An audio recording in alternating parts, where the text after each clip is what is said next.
magacayga la yiraahdo Cabdullaahi Xuseen waxaan u arkaa wadanka oo la duduminayo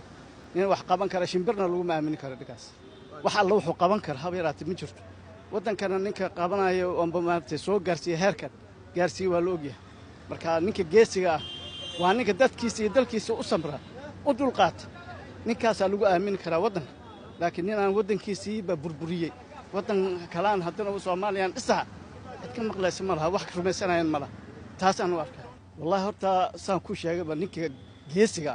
waa ninka dadkiisa iyo dalkiisa u dulqaata oo cadawga ka difaaca laakiin in cadow soo hogaaminayo ma noqon karo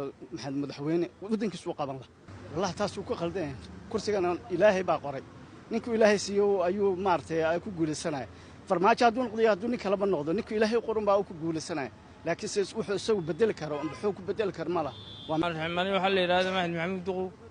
dalkana meeshan joognaana waa Muqdisho dalkuna waa Soomaaliya siciidanina waxa maleeyahay hadda dhow musharax kalka horena musharax uu ahayo 18 codow helay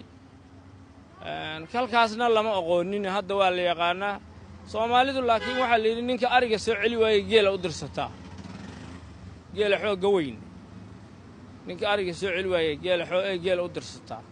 naari soo celi waayana geel soo ma celi karo boosaaso iyo dani waxaan ku fiirinay meesha la yiraahdo Garow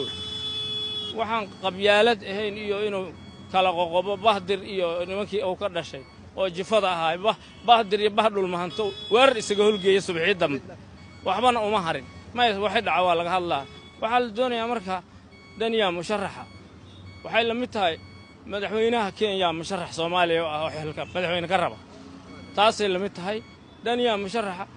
midka imaaraadka xukuumadda musharaxa oo Soomaaliya xukuumahay la mid tahay dani Soomaalinimo intuu joogana kuma shaqeyn haddana cidna ka filme Muqdisho inuu inta yimaado madaxtooyo fadhiisto oo madaxweyne ka noqdo oo macnaha Soomaaliya madaxweynaheedii presidentkeedii federaalka dani la yiraahdo waxay nagu taariyo ee soo jeed nagu maaha haddana riyo ku noqonayna soo jeed ku noqon maayo hadii ilaahay yiraahdo dalkaana wax badan kulli lagu soo